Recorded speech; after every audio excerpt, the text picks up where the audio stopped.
Welcome to Lean Agile Management Podcast that helps you boost work efficiency, create culture of high performance, and build teams that thrive. Welcome to the lounge. Today on the show, listen from a place of curiosity, because that's where learning happened. Because in the long run, it's a heck of a lot quicker and cheaper. Just for the ones who are saying to themselves at this moment, well, of course, I'm already a good listener. I have a question for you. If you were not a good listener, how would you know? The fact is, very few people want to be miserable. And if they do, they want it at the level of they think that's the only way that they will survive. You want happy staff. It's not, happy staff are more productive, but you become more productive as the manager because you don't have to deal with the hassles. Our special guest today is Judy Rees.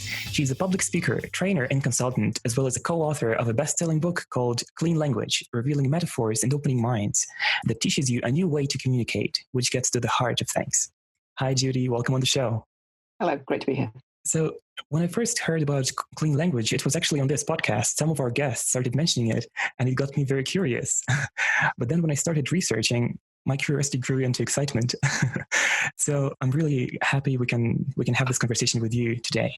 To kickstart the conversation, maybe I'd like to go back a little bit and ask, in your view, what would be the biggest management issue that you can see people are struggling with?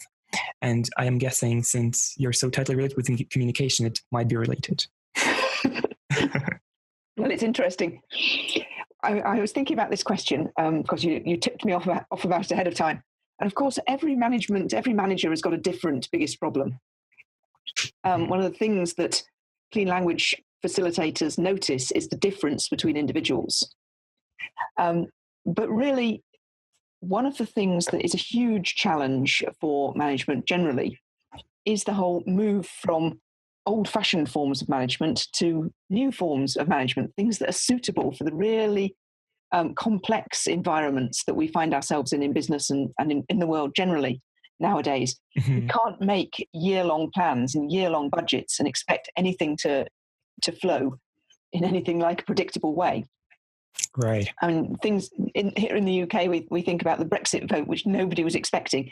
In America, they think about the Trump vote that I think a lot of people didn't think was going to happen. Mm-hmm. Things that just seem to be happening that nobody is expecting. So dealing with that complexity of a world turned upside down, I think, is undoubtedly the biggest challenge that we all face, management or whoever. Are you getting Dave Snowden on one of these podcasts, by the way? I think we should now. That's my recommendation. Get Dave Snowden on here, talking about his model, defining complicated and complex, and how you should make decisions in those two environments. Mm. And his suggestion is, in a complex environment, one should probe, sense, respond. Try things, notice what happens, respond accordingly.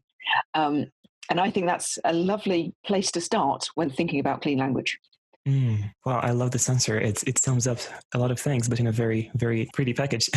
And yes, it's definitely something that we can hear people are struggling with. And we are all, I love this example with Brexit and Trump.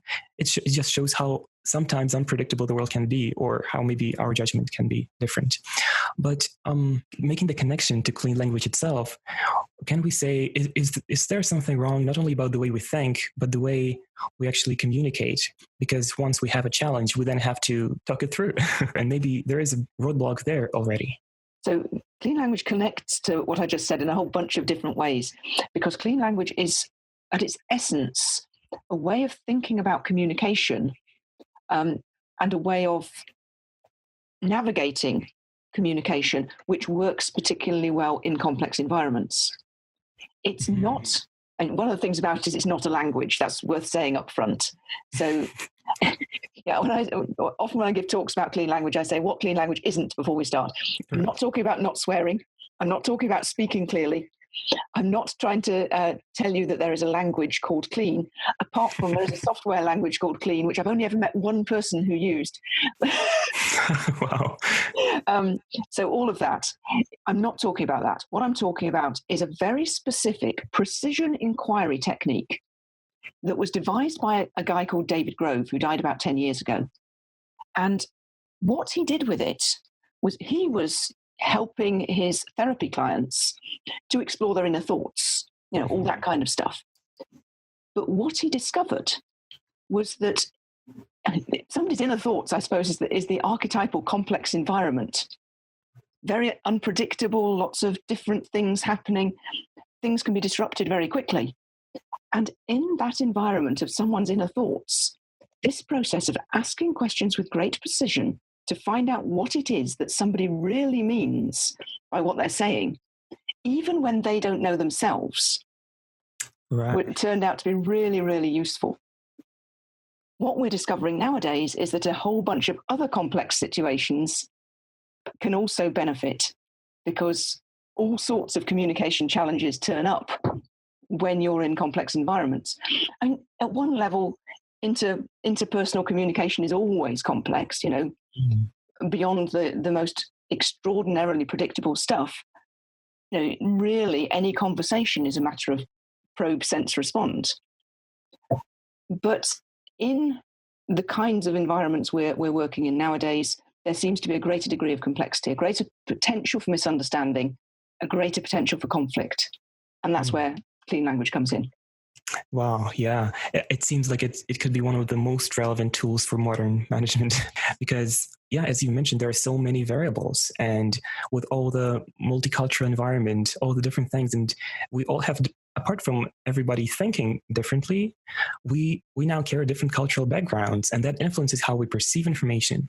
So for somebody who has to work with a huge team or even a small team, but very different one, or a remote team, I think that person is right now really, their ears perk up and they're listening for what you're about to say.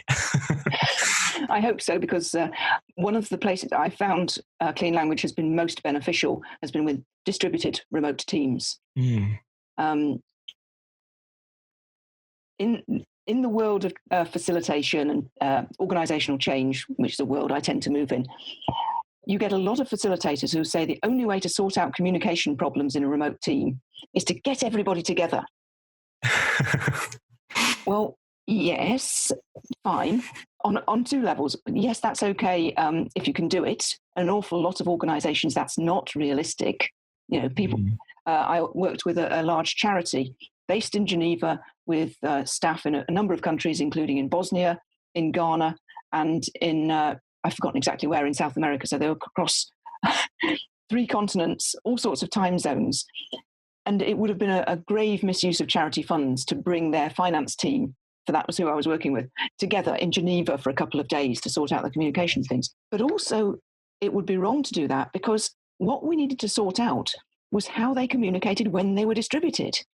It's all very well teaching people to talk well when they're face-to-face and they can smell each other. It's a different matter to teach people to communicate effectively at distance, where the truth is there are going to be misunderstandings. The trick is to help teams and individuals to work out how to work through those kind of challenges. How do you set things up so that challenges aren't the end of the world? Challenges are just challenges. Now, a lot of the people listening to this podcast are agilists, and they know about iterative feedback loops. Right. That's what you need. Well, we need that not only in terms of task lists and backlogs, but also in terms of developing our, what get called soft skills, our communication skills. How can we set up iterative feedback loops there as well? And some of the tools in the Clean Language Toolkit address that very directly. Okay, so go straight on.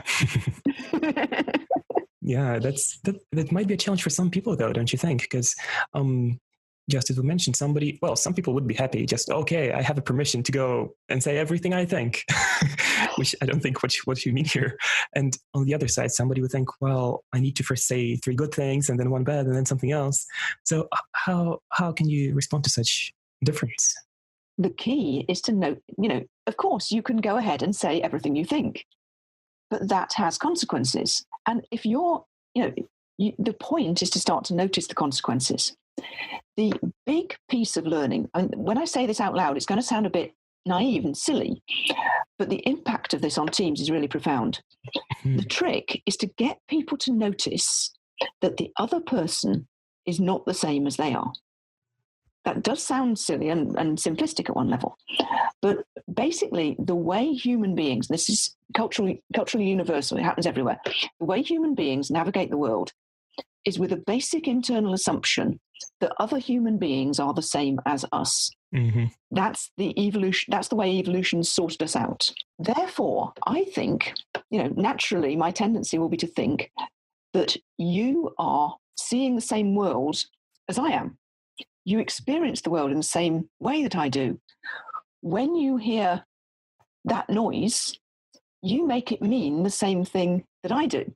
But the truth is that you are not the same as me. We're different. When you hear that noise, you will make it mean something completely different. One of the activities that I do is get everybody, so everybody listening to this right now, everybody think of a tree.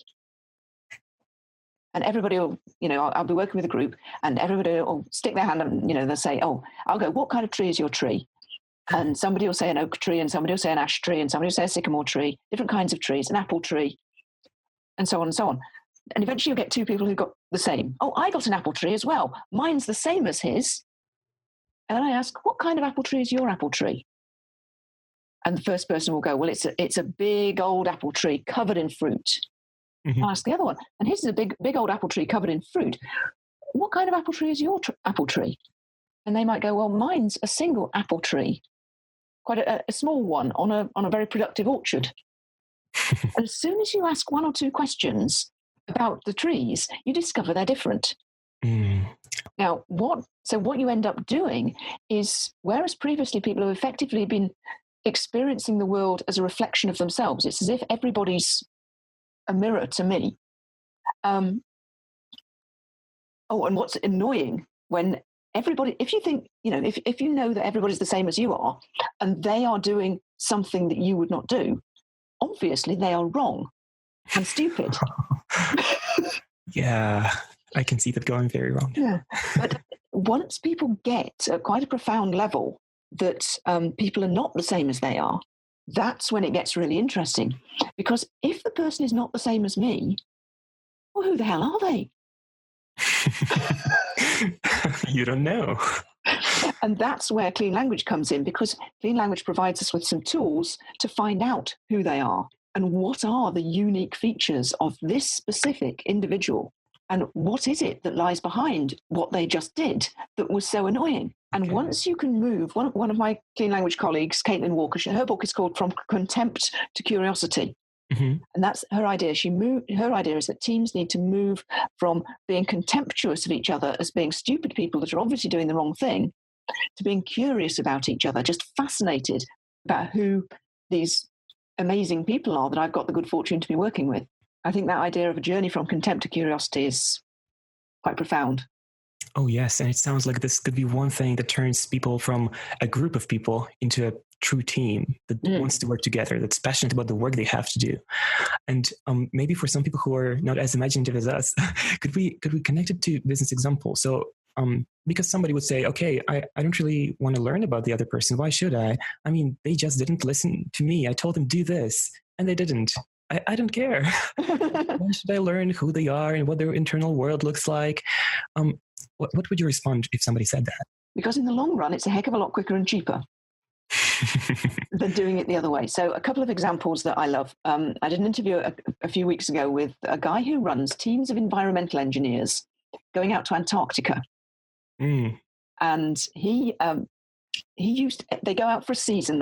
Their thing is to clean up oil spills in the frozen wastes of Antarctica, and apparently a very specialized job.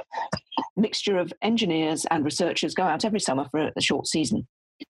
Used to be, everybody came back from their season vowing never again. I am not going to be cooped up on a field station with 50 people who I don't know. I don't want anything to do with it ever again. And of course, he'd have to recruit afresh every season.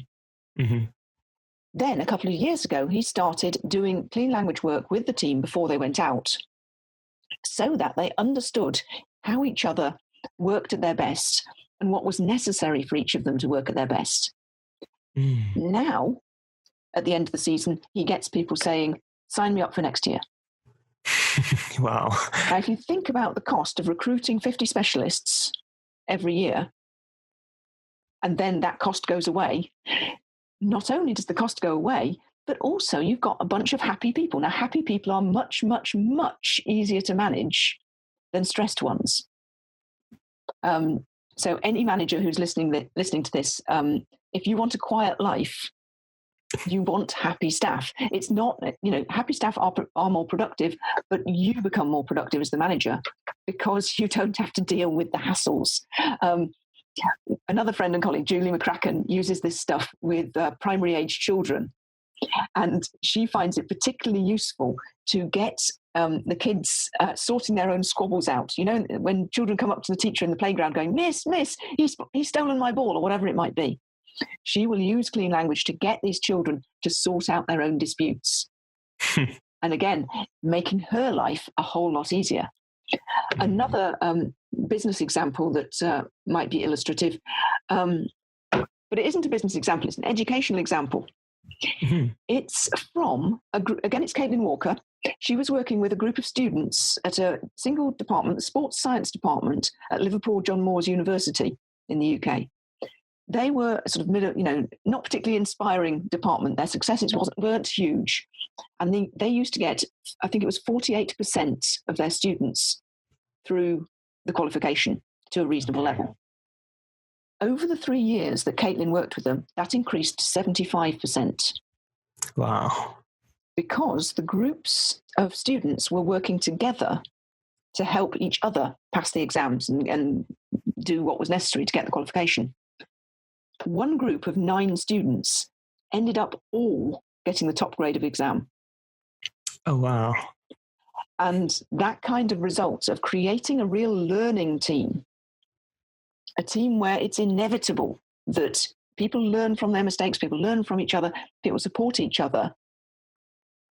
Putting that kind of muscle into a business context produces profit. It can't not. Yeah. When you get a team that's, I actually like this analogy with the muscle. It's like the thing that protects the heart. Heart is the muscle itself, but there is another one, external layer, that without it, it wouldn't be able to do its vital functions. Nice metaphor. I want to ask you questions about it. Awesome. So you mentioned, I think, that like a protective muscle around the heart is also a protective muscle.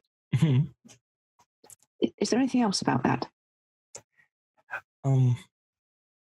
Well, the first thing I think about is that they beat in sync. They're synchronized. They cannot do it apart independently of each other. Mm-hmm. And it has to be smooth, but it also has to be flexible. Mm-hmm. Smooth and flexible. And they beat synchronized with each other. Mm-hmm. What kind of smooth? Well, muscles contain fibers, so it cannot be 100% smooth, but all fibers have to be blending into each other. The edges cannot be rough, or it will actually damage both fibers and the whole thing altogether. Mm-hmm. And that muscle, does it have a shape or a size? Well, it's definitely larger than the heart inside, because it shouldn't be pressing too tight or be too loose. Mm-hmm. And when it's like that, then what happens? Then it's just harmonious. What kind of harmonious? It's when things can be flowing without rush, but at the same time, it doesn't mean it's lazy. Mm-hmm. So nothing is speeding up unnecessarily, but it doesn't mean the productivity decreases. Mm-hmm. Like a healthy heart, it beats all the time. It doesn't stop. But going faster doesn't mean the person who has that heart will get healthier. Mm-hmm. Is that an okay place to stop that? Yeah. Because it made me think about what I just said. So that was just a very quick demonstration of the kind of stuff that you can find out when you listen and ask a few questions. Now, I'm curious, did you know the answers to those questions before we started this conversation? Oh, for sure not. I couldn't think of the questions themselves. Mm-hmm. So this is just a really tiny demonstration of how you can use listening, paying attention, asking clean language questions to help someone else find out about something they didn't previously know about and explore their own thinking. And right now, I can't even remember what that was a metaphor for. That's right. But the point is that we've just used it to illustrate how much more information there is enclosed within a metaphor than what you initially think. Because my guess is that when people first heard this idea of a heart enclosed in another muscle, everybody probably had their own idea of how that was and how it worked. And the details will have been different to yours. So that was just a very quick demonstration of how one could do this stuff. By now, I think anyone who's been listening so far, they get extremely excited, like I did when I was researching into the clean language. But now they're probably asking, okay, how can I do this? How can I get this team to become what you've just described? Because I hear what you're saying, but the people I'm working with are just so different. So how could we illustrate maybe to somebody who's listening, how can they achieve all these amazing outcomes with the team they have? Well, I'd love to be able to teach it all in 10 minutes. I wouldn't be a trainer. I wouldn't be writing books. I wouldn't be recording online courses if I thought I could deliver the whole thing in one side of A4, in a 10-minute talk. I can't. It is more complicated than I can explain in 10 minutes. However, some of the bits are really, really simple. So anybody listening to this could do that activity that I just described about everybody think of a tree and ask, what kind of tree is your tree? Everybody there. And then ask again, what kind of? And just listen to what they say. The number one thing in clean language is one of the things in clean language that you'll see all over the internet when you look it up is that it's a questioning technique. There are a set of simple questions you can use. But much more than that, clean language is a listening technique. It's a way of turning on your ears to what people are actually saying, paying attention, noticing. David Grove, the guy who invented clean language, had a quote to the effect that I'm listening for what needs to be true, for what I've heard to make sense. So he's putting together a sort of mental model, mental diagram of how this person must be thinking in order for what they say to make sense.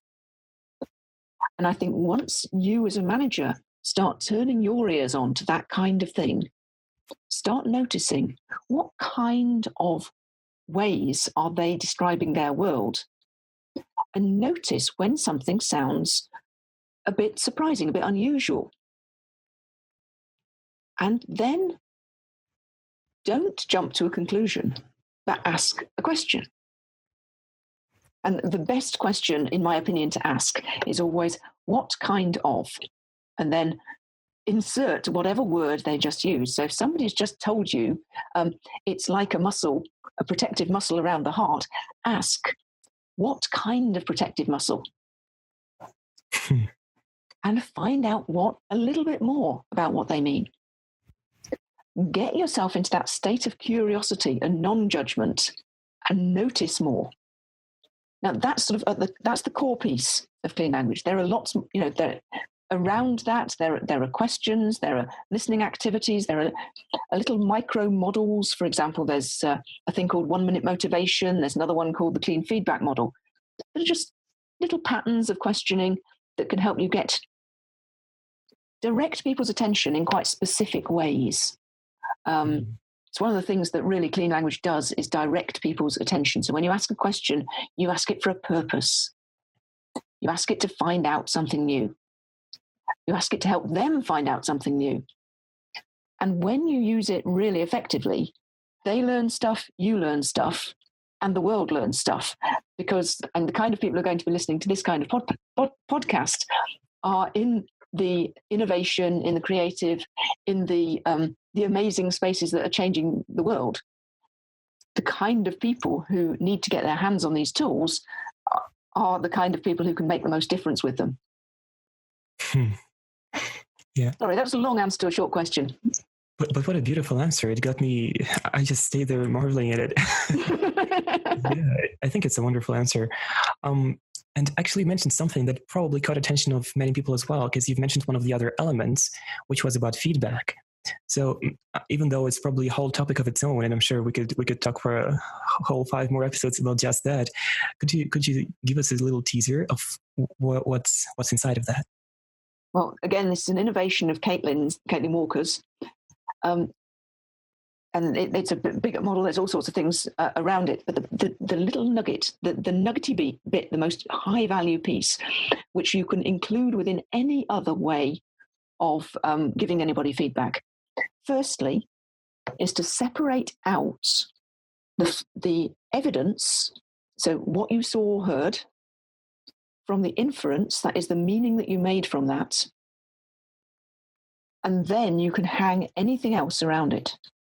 What do I mean by this? So I could say something like, when I saw that you were already online 3 minutes ahead of the start of our scheduled start of our conversation, the meaning I made from that was that you must be really stressed and thought that everything was going to go horribly wrong. Or I go, right, when I saw that you were online 3 minutes before the scheduled start of our call, the meaning I made from that was that you were, like me, someone who liked to be prompt, liked to be prepared, and that you were really well organized. The same evidence, different inference. So by saying out loud what inference you made, what meaning you made, it basically opens your thinking to the other person. They can see where you got that from. Mm. Now, if you drop that little, whatever feedback model you use, even if it's something as simple as feedback sandwich or something as complex or as intricate as nonviolent communication, add that piece to it and it will really make a difference. Mm. Yeah. I think building our world on top of assumptions that we made on top of our own way of thinking is one of the most unreliable structures we can build. Mm.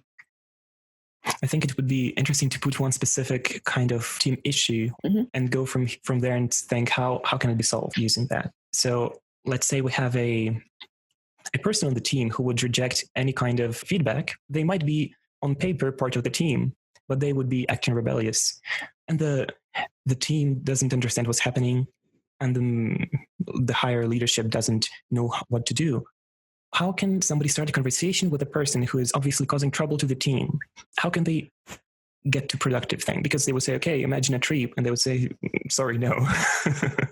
Yeah, so in that instance, I wouldn't start with the tree thing. In that instance, I would start with being curious and listening and paying attention to the person I wanted to find out about. Because that's the question is, what has to be true for what this guy is doing to make sense? Mm.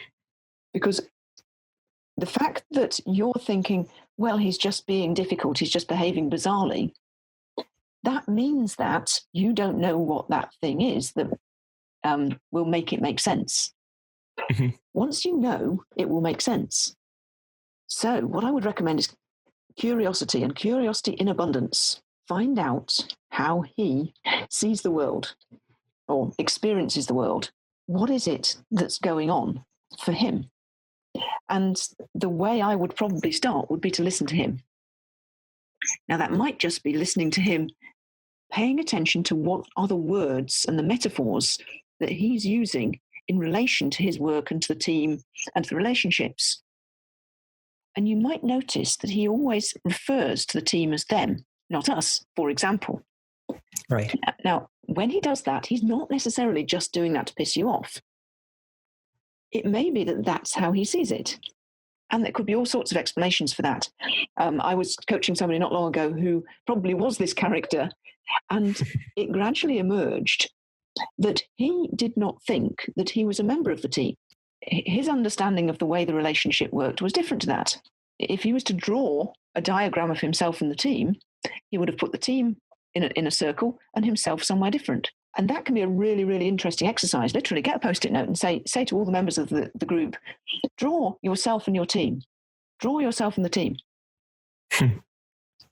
and see what kind of patterns people come up with.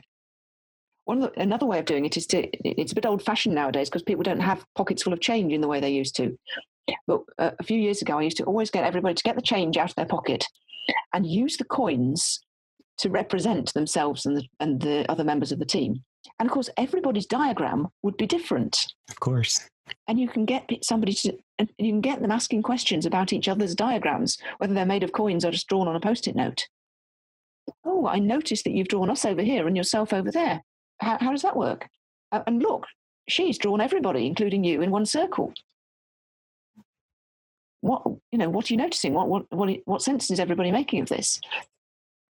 And that can enable everybody to open up a discussion about how they see themselves in relation to the team. If you're doing it in a group, or if you're doing it in a one-to-one session, you can start talking about, this is how he sees it, this is how you see it. It's a bit difficult if you don't really want to be pulling out the organization chart at this point, because organization charts, everybody knows that organization charts are fiction. What we're talking about is what is the practical arrangement of people and teams that you're wanting to create. Now, once you get the person talking, you can discover what's going on. All sorts of things might be going on. He might believe that he's not supposed to be a member of the team. He might believe that he works better when he's a bit separate from the team. He might have a personal issue with one member of the team. He might be passionately in love with one of the women in the team, but want to keep his distance. Who knows? Right. Yeah. And I think the key point is that we have no right to jump to conclusions until we actually know. Because it's very easy to say, oh, this person is just a rebel or just toxic, or they don't want to be part of this. But why not just give a chance yourself and that person to learn what's truly going on? The fact is, very few people want to be miserable. And if they do, they want it at the level of they think that's the only way that they will survive. That somehow they're doing the miserable in order to protect themselves. Yeah.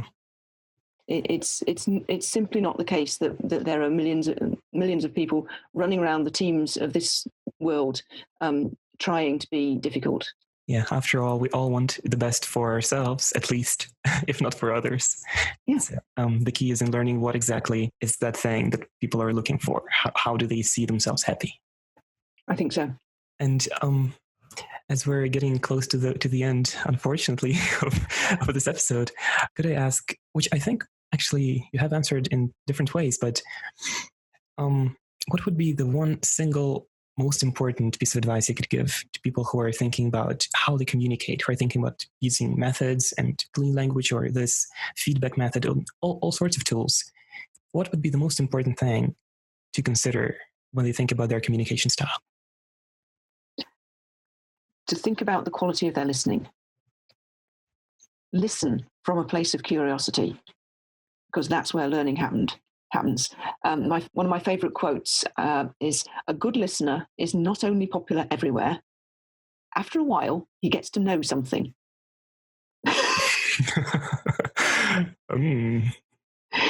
When we listen with an attitude of curiosity, we really start to find stuff out. And just for the ones who are saying to themselves at this moment, well, of course, I'm already a good listener. I have a question for you. If you were not a good listener, how would you know? So I'm going to say, I know I could become, I used to brand myself as X-ray listener. And I think I am quite a good listener, but I also know that I can be a better listener. I know that I can be even more curious. I know that I can slow down and be more fascinated by the people I meet. And when I do that, I learn stuff. I have more fun. I have a deeper connection with the other people, and we all do something more creative as a result. That sounds inspiring. I think I'm saying this too much in this podcast, but if I don't know what if somebody's listening to this and they did not feel any urge to do something, to change something in their life, I'm not sure what would. Well, maybe that's the thing. We're all fine as we are. Nobody has to change anything. But if I've inspired some people to be more curious, more excited, more interested in the other human beings in the world, then I'll be very pleased with that result. And that actually connects us to some of the core principles of Agile and Lean world, which are start from where you're at. You don't have to become a whole different company to become successful. Maybe not right on. Just you have the people, you have the processes, you have everything you need. Just use it to the best of your ability and make the best of your ability something more every time. So, that makes a direct connection to continuous learning, continuous improvement, making the most of all the value that we have and we produce. Yeah.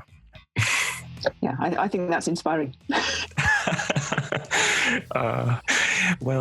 Thank you very much for this time that you spent with us and for the curiosity that you probably sparked in so many of us. And I hope we get another chance to maybe go over a few more golden nuggets of communication. You're welcome. Thank you very much indeed. If you're watching us on YouTube, leave us a like. Thanks for joining us and see you here next time.